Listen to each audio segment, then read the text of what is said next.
olá trilheiras de todo o Brasil. Tudo bem com vocês? Bom, continuando nosso curso de Direito Constitucional, hoje eu vou dar a primeira aula sobre poder legislativo. Tudo bem? Lembrando, é a primeira aula, depois a gente vai falar sobre processo legislativo.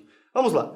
Poder legislativo. Vamos pro nosso slide aqui que eu vou falar para vocês um pouquinho sobre a composição do nosso poder legislativo em âmbito federal, tudo bem? Pois bem, volta para mim. A gente sabe que o nosso poder legislativo, em âmbito federal, ele é bicameral. O que significa isso? Significa que ele é formado por duas câmaras distintas, por duas casas distintas. E quais são essas casas? Temos a Câmara dos Deputados e o Senado Federal. E na aula de hoje a gente vai tratar a diferença entre Câmara dos Deputados e Senado Federal. Tudo bem? Vamos lá para o slide de novo. Câmara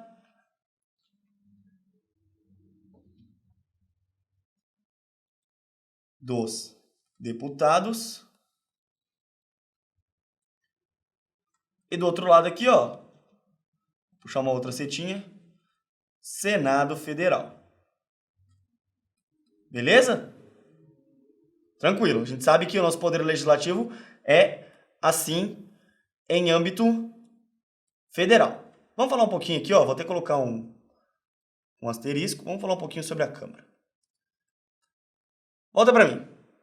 Primeira coisa que eu quero que vocês saibam, pessoal, é que a Câmara dos Deputados ela é formada por 513 deputados federais. É isso mesmo, são 513 deputados federais, é muito deputado federal. Esses deputados federais, eles são representantes do povo. Daqui a pouco, quando eu falar de Senado, vocês vão entender por que essa diferenciação é importante. Os deputados federais são representantes do povo, reitero. Nenhum estado da federação pode ter menos do que 8, nem mais do que 70 deputados federais. E o número de deputados, ele varia conforme a população. Tudo bem? Não quanto ao número de eleitores, conforme a população. É muito importante que vocês saibam essa diferença. Enfim, para ser deputado federal, a idade mínima é de 21 anos e os deputados federais, eles são eleitos conforme o sistema proporcional, que é aquele no qual não necessariamente o deputado mais votado ele é eleito. Existem deputados com menos votos que se tornam deputados federais do que pessoas com mais votos que acabam não se tornando. Justamente por isso que muitas vezes a gente fala, né, que um deputado federal muito votado, ele carrega outros tantos deputados com ele lá para a bancada da Câmara. Tudo bem? Então vamos anotar as características aqui. Volta aqui para cá. Câmara, pessoal, tem... Opa! Vamos voltar aqui, perdão. Câmara tem... Olha. Vamos lá, de novo. Vamos tentar de novo, que vai dar certo agora. Tem 513 deputados, tudo bem? Esses deputados são representantes do, povo. Isso é muito importante. Além disso, tem que ter no mínimo 21 anos para se tornar deputado federal, e o sistema de eleição é o sistema proporcional. Tudo bem? Beleza? Vamos passar o slide aqui e nós vamos falar agora um pouquinho do Senado Federal. Volta para mim. O Senado Federal é um pouco diferente. O Senado Federal é composto por menos pessoas. Ele tem só 81 senadores. São 3 para cada estado e 3 para o Distrito Federal, independentemente da população do estado. Então, um estado pouco populoso, como Roraima, por exemplo, ele tem o mesmo número de deputados, o mesmo número de senadores do que São Paulo, que é o nosso estado mais populoso do Brasil. Tudo bem? Então, independe da população o número de senadores. Cada estado e o Distrito Federal tem 3 senadores cada, totalizando 81 senadores. Para ser senador, atenção, senador precisa ter 35 anos, bem mais do que os 21 anos do deputado federal.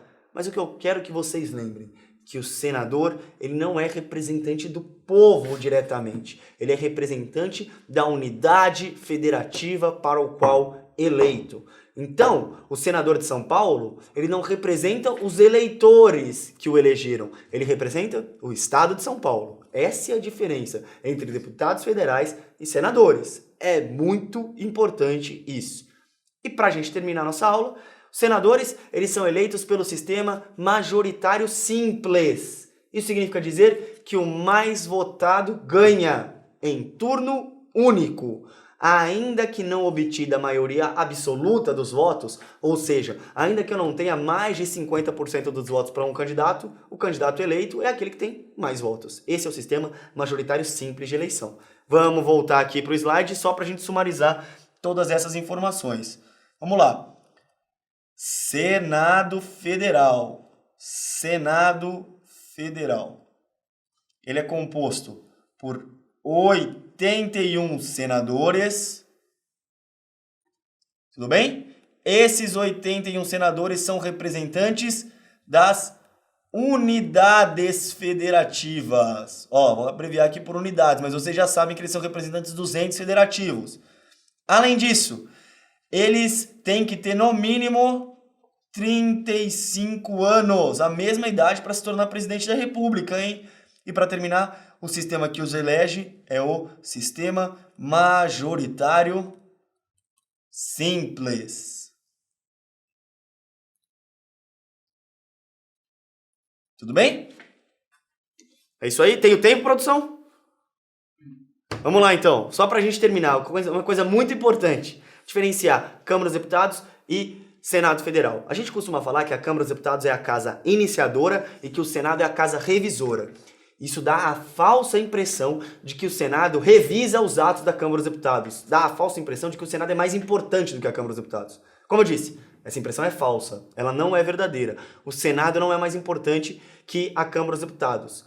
Todo projeto de lei, e a gente vai tratar isso na próxima aula, precisa passar pelas duas casas do Congresso. Tanto pela Câmara quanto pelo Senado Federal. O que acontece é que, em geral, os projetos de lei são iniciados na Câmara dos Deputados e depois vão para o Senado Federal. Daí se falar em uma revisão do Senado Federal, mas essa revisão ela é ficta. Porque, veja, se um projeto de lei não passar pela Câmara dos Deputados, ele está rejeitado.